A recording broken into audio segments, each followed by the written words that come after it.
दोस्तों सड़क पे ये पड़ा हुआ है और ये एक तरीके से अभी इन लाइनों पे इंस्टॉल होगा जैसे ये हो रहा है। तो ये देखिए जो मैंने आपको अभी दिखाया वो यहाँ पर ये अभी ठोका जाएगा।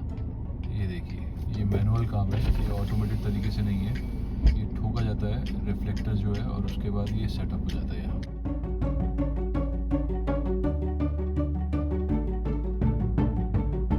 सामने जो दिख रहा होगा आपको ये सारा मारुति सुजुकी का सेटअप।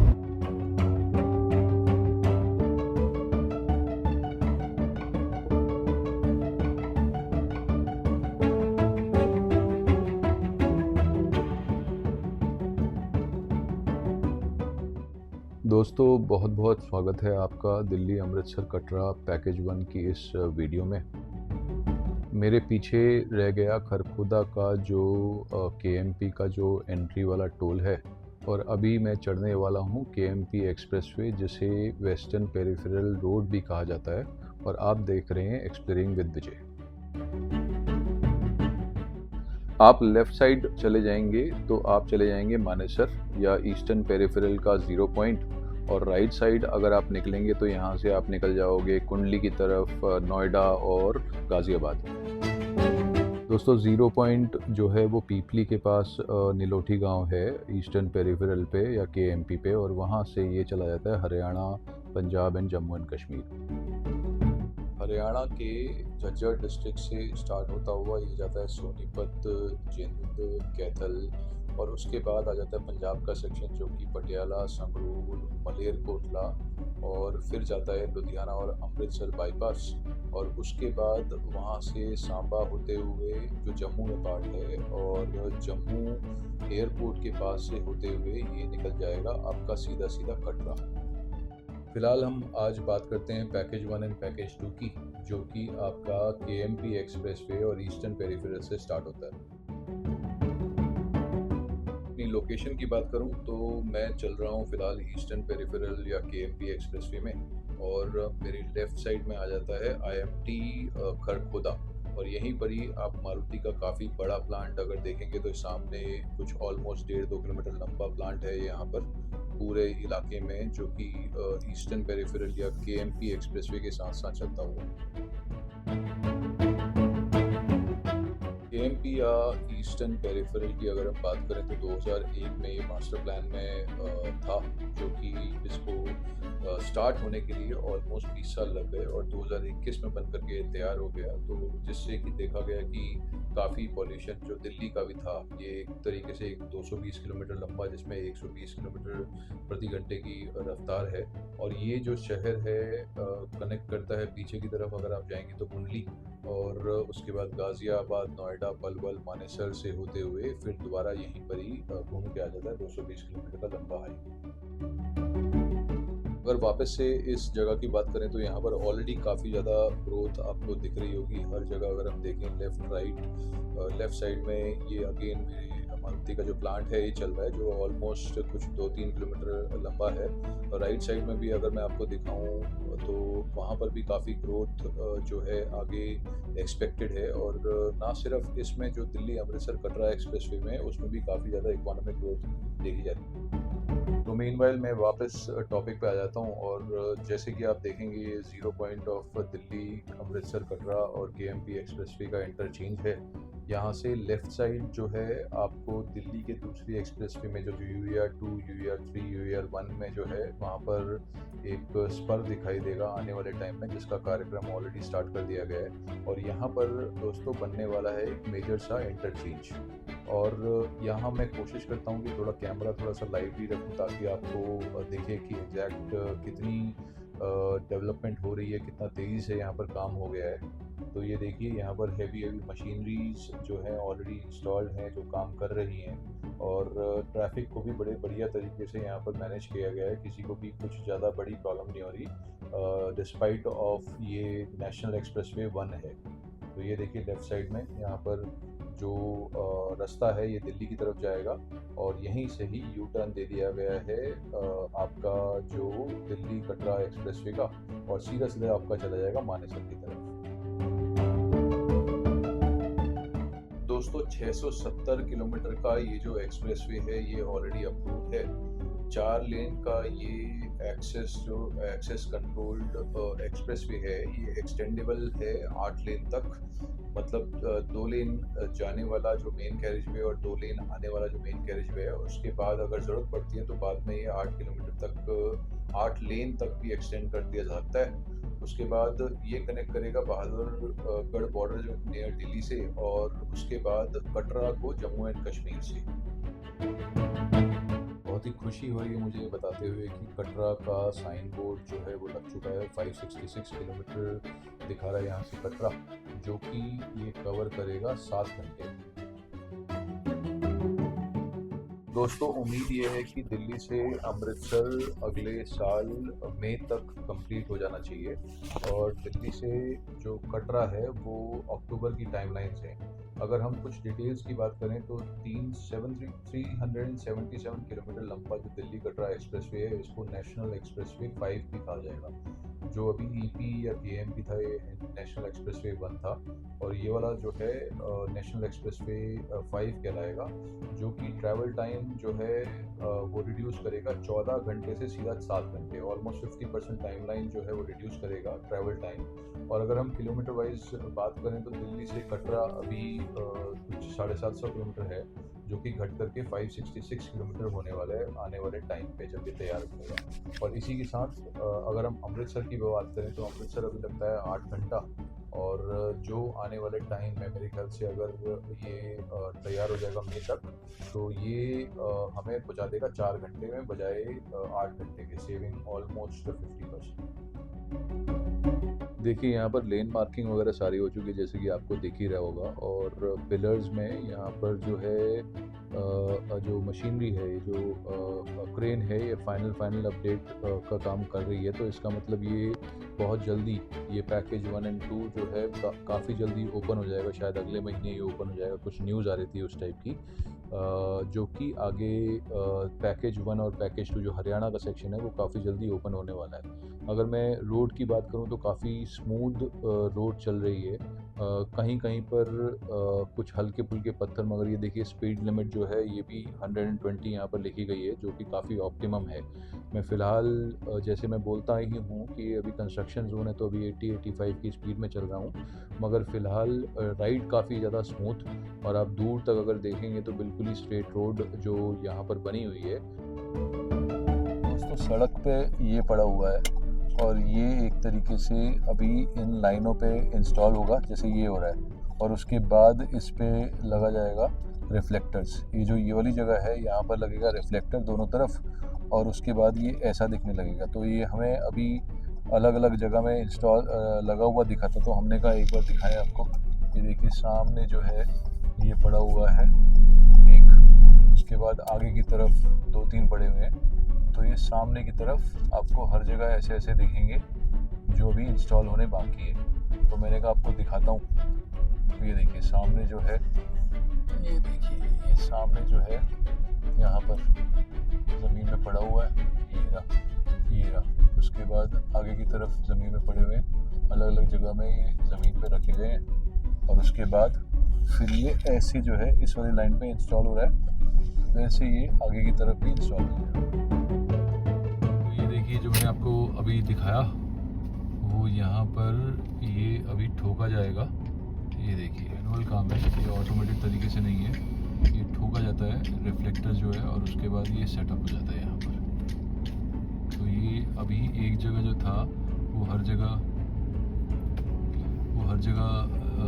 रखा गया था, और ये इस टाइप से अभी ये ठोक करके लगाया जाता है। चलो तो खरखौदा मेरे पड़ गया राइट साइड में, और उसके बाद अगर सीधा हम जाएंगे और आगे से एग्ज़िट आ जाएगा रोहतक का, और रोहतक के बाद सीधा ये निकलता है पंजाब का सेक्शन जो अमृतसर और आगे की तरफ। मीनवाइल अगर हम यहाँ पर भी देखें, काफ़ी रिक्रिएशनल फैसिलिटीज़ या रिफ्रेशमेंट फैसिलिटीज़ के लिए काफ़ी जगह बनाई गई है। हर 5-5, 7-7 किलोमीटर बाद मुझे ये फैसिलिटीज़ दिख रही हैं। इसी के साथ अगर हम बात करें तो bus stop, truck stops, interchanges होने वाले हैं ये। और ये प्रोजेक्ट जो है भारतमाला परियोजना के अंतर्गत आता है। अगर हम इसकी एक्सपेक्टेड कॉस्ट की बात करें तो 40,000 करोड़ का इसका जो एक्सपेक्टेड अमाउंट था वो था। डिटेल्ड प्रोजेक्ट रिपोर्ट जो डीपीआर जो थी वो 2019 नवंबर में कंप्लीट हो गई थी। लैंड एक्विजिशन जो था वो जनवरी 2020 में स्टार्ट हो गया था। हालांकि कटरा वाला सेक्शन जो है वहाँ पर लैंड एक्विजिशन का कुछ अभी भी कुछ बचा हुआ है काम। अगर हम बात करें इसके पैकेजेस की तो NHAI ने इसको दिल्ली अमृतसर कटरा एक्सप्रेसवे को 2 फेजेस में डिवाइड किया है, जिसमें टोटल जो है वो ऑलमोस्ट 21 पैकेजेस हैं यहाँ पर इस कटरा तक। दोस्तों, इकोनॉमी के लिए भी काफ़ी ज़्यादा सेहतमंद रहेंगे ये एक्सप्रेसवे, ख़ासतौर में नेशनल एक्सप्रेसवे जो कि ऑलमोस्ट 50% एग्जिस्टिंग जो स्टेट हाईवे और जो करंट हाईवे है उससे ज़्यादा जल्दी पहुँचाएंगे।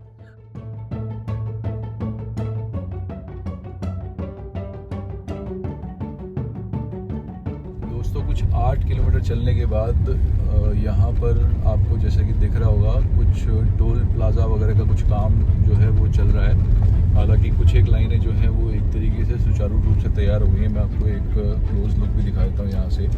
और उसके बाद जो है ये आगे का जो कंस्ट्रक्शन है टोल के आसपास थोड़ा सा यहाँ पर पेंडिंग है। आगे की तरफ जैसे मैंने बताया 8 किलोमीटर बाद आता है आपका टोल प्लाज़ा और कुछ 12 किलोमीटर के आसपास आपका रेस्ट एंड फूड एरिया के लिए जगह दी हुई है। और उसके बाद आपका आ जाएगा रोहतक वाला टोल। तो अभी तो फ़िलहाल हम टोल पे टोल नहीं दे रहे हैं क्योंकि अभी ये ओपन नहीं है। और कल को जब आप आएंगे तो 2 रुपये पर किलोमीटर के हिसाब से आपको टोल देना होगा, जो कि नेशनल एक्सप्रेसवे का स्टैंडर्ड है। अगर आप 50 किलोमीटर जा रहे हो तो आपको 100 रुपये टोल देना पड़ेगा, जो कि मेरे ख्याल से काफ़ी वैलिड है।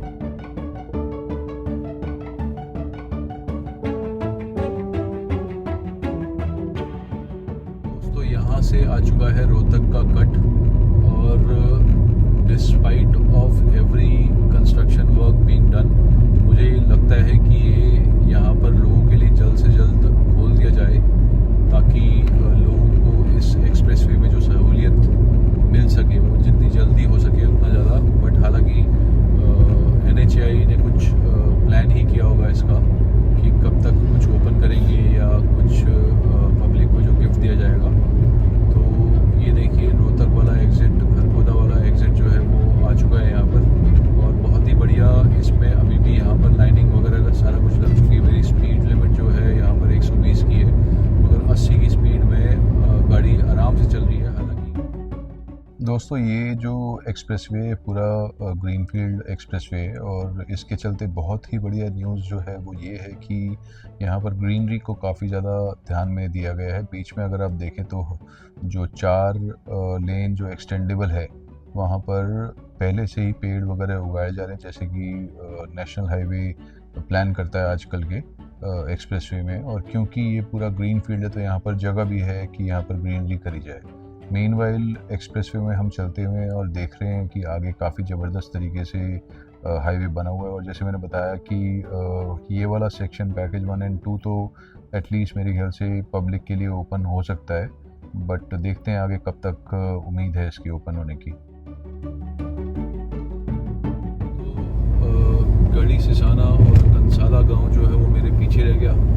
अब आगे की तरफ जो है हम चलते जा रहे हैं और देखते हैं कौन कौन से गांव। मोहाना जो है वो एक्सट्रीम राइट साइड में पड़ता है। मीनवाइल अगर आप एक्सप्रेसवे की अगर कंडीशन देखें तो बिल्कुल ही स्ट्रेट, कहीं कहीं पर जो ब्रिजेस वगैरह आए हैं गाँव के, जो स्टेट हाईवे वगैरह जो हैं उसके लिए ब्रिजेस वगैरह बनाया गया। अदरवाइज रोड को आप देखें तो बिल्कुल ही स्ट्रेट। GPS में भी ये रास्ता अभी नहीं दिखा रहा है। और जैसे मैंने बताया राइट साइड में हमारा पड़ जाता है फरमाना और उसके बाद सीधा सीधा जाकर के हम लेफ़्ट जाएंगे तो हमारा पड़ेगा कथुरा। तो अगर हम इनके पैकेजेस की बात करें तो 4 पैकेजेस जो है वो हरियाणा में पड़ते हैं और कुछ 5 पैकेजेस जो उसके बाद के आएंगे वो आएंगे आपके पंजाब वाले सेक्शन में। और उसके बाद जो 4 पैकेजेस हैं वो आपके आएंगे जम्मू एंड कश्मीर कटरा तक। तो ये है इस ओवरऑल एक्सप्रेसवे का अपडेट। अभी भी आप देखें हर जगह स्पीड लिमिट जो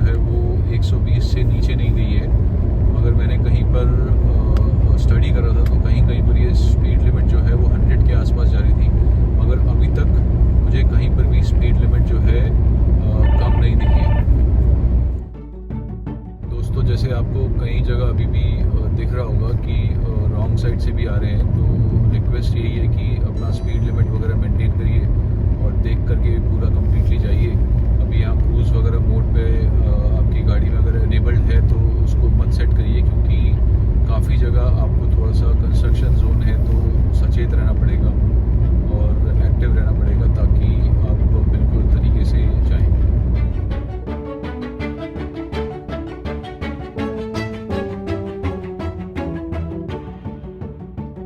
दोस्तों, शहरों के नाम जो है साइन बोर्ड्स में चेंज होते जा रहे हैं और स्पीड लिमिट जो है वो बिल्कुल कांस्टेंट चल रही है। और जैसे कि आप देखें, हम यहाँ पर से कुछ मेरे ख्याल से कुछ 32-33 किलोमीटर के आसपास आ चुके हैं और यहाँ तक हमें कुछ आने में कुछ प्रॉब्लम वगैरह नहीं दिखी। ये पैकेज 1 जो है ये अब कंप्लीट हो चुका है और उसके बाद आपका पैकेज 2 स्टार्ट हो जाता है। तो पैकेज 1 हम अगर देखें तो बिल्कुल ही स्मूथ तरीके से बना हुआ और कोई भी यहाँ पर अड़चने नहीं है। और सिर्फ वो इंटरचेंज जो था, जो आपका पेरिफेरल में था, ईस्टर्न पेरिफेरल या फिर केएमपी में जो था, उसके अलावा कहीं पर भी मुझे कोई शक या कोई गुंजाइश नहीं दिखी। जगह जगह SOS के साइन जहाँ पर फ़ोन वगैरह लगे हुए हैं और हेल्प नंबर जो है 1066 और पेट्रोल पंप का भी एरिया दिया गया है, मगर अभी एग्जैक्टली पता नहीं कि कितने चालू हैं। जैसे रेस्ट एंड सर्विस एरिया का यहाँ पर भी एक वो आ गया, साइन बोर्ड आ गया, जो मुझे एक पहले 11वें माइलस्टोन पे भी दिखा था, मगर आगे कहीं पर था नहीं। वो एक एग्जिट था जहाँ से आप ले सकते थे, मगर मैं चेक नहीं करा और यहाँ पर भी कोई रोड साइड में कुछ ऐसा कुछ दिखा नहीं। अमृतसर एक्सप्रेसवे में जो हर जगह आपको दिखेगा, सबसे बढ़िया चीज़ वो ये है कि हर जगह आपको दिखेगी ग्रीनरी, और उसका रीज़न ये है कि ये है ग्रीन फील्ड एनवायरनमेंट। ये देखिए, तो यहाँ खेतों को बीच में से काट करके, और यहाँ देखिए यहाँ पर ऑलरेडी एक्सटेंडेबल जो ज़मीन है वो लगाई गई है कि जस्ट इन केस अगर फ्यूचर में ज़रूरत पड़ती है तो ये बाउंड्री वॉल्स भी लगा दी गई हैं कि आगे अगर कुछ ज़रूरत पड़े तो आगे की तरफ भी बना दिया जाएगा। तो मीनवाइल यहाँ काफ़ी बढ़िया, जैसे मैंने आपको दिखाया, ये पैकेज 1 का पार्ट है जो कि ऑलमोस्ट ही कंप्लीटेड है। कोई कहीं जगह पे सिर्फ स्ट्रीट लाइट्स वगैरह नहीं लगी हुई है। बाकी अगर हम बात करें तो एक्सप्रेसवे बिल्कुल पूरी तरीके से कंप्लीट होकर के तैयार, एटलीस्ट पैकेज 1।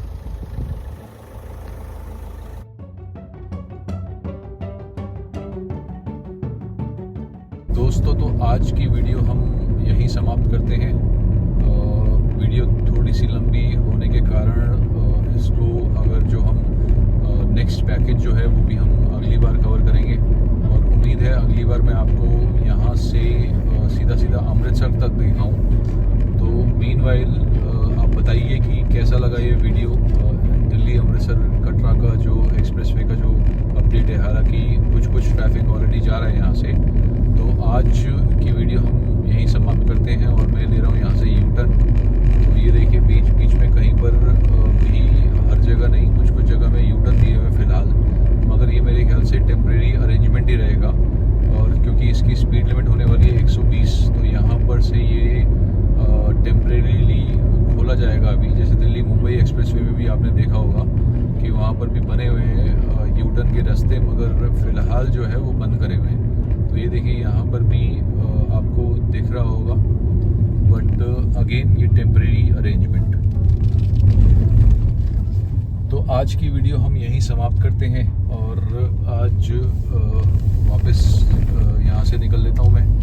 तो उम्मीद है ये वीडियो आपको पसंद आई होगी, और इस तरफ का भी अगर आप अपडेट देखो, मैं थोड़ा सा आपको दिखा देता हूँ। रोहतक यहाँ से 38 किलोमीटर वापसी की तरफ दिखा रहा है, और अगर हम सीधा देखें तो यहाँ पर भी ये रोड में सारा कुछ जो है साइन बोर्ड वगैरह, ये ऑरेंज कलर का जो पिलर है, इसमें आप कॉल कर सकते हैं और अपडेट ले सकते हैं। मगर यहाँ पर भी देखें हम तो इस तरफ का भी काफ़ी अच्छा अपडेट बना हुआ है, तो कोई शिकायत नहीं है यहाँ पर कि ये एक आध महीने में ओपन कर दिया जाता है पब्लिक के लिए।